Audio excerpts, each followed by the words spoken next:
പറയുന്നത് ഓരോ മനുഷ്യനെ കുറിച്ചും ദൈവത്തിനുള്ള പദ്ധതികൾ നമുക്ക് ശുഭകരമായ ഭാവി നൽകുന്നതിന്, പ്രത്യാശ നിർഭരമായ ജീവിതം നൽകുന്നതിന് വേണ്ടി നൽകപ്പെട്ടിരിക്കുന്ന വിശുദ്ധ ബൈബിളിൽ വിശ്വസിച്ചുകൊണ്ട് മുന്നോട്ട് പോകുവാനാണ്.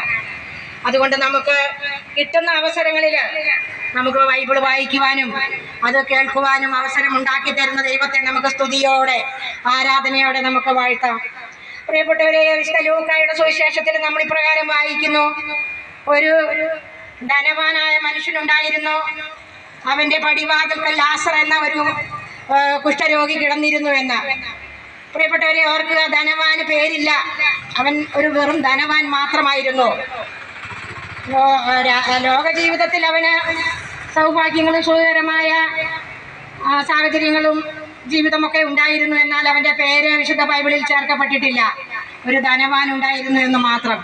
എന്നാൽ പാവപ്പെട്ടവനും നിർധനനും രോഗിയും അവശനുമായി ഇന്ന ആ ഒരു സഹോദരൻ അവൻ്റെ പടിവാതിൽക്കൽ കിടന്നിരുന്നു. അവന് പേരുണ്ടായിരുന്നു, പ്രിയപ്പെട്ടവരെ, ലാസർ. ആ ഒരു പേര് സ്വർഗീയ സിംഹാസനത്തിൽ എഴുതി ചേർക്കുവാൻ തക്കവിധം ലാസറിനെ ദൈവം അനുഗ്രഹിച്ചു.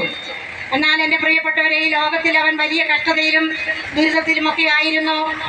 ചുമന്ന പട്ടും അങ്ങനെയുള്ള വലിയ ആഡംബരമായ ജീവിതം നയിച്ചിരുന്ന ആ ഒരു ധനവാന്റെ പടിവാതിൽക്കൽ വിശന്നും ദാഹിച്ചും കിടന്നിരുന്ന ലാസറിന് ഒരിറ്റു വെള്ളം പോലും കിട്ടാതെ, അല്ലെങ്കിൽ ഒരു നേരത്തെ ആഹാരം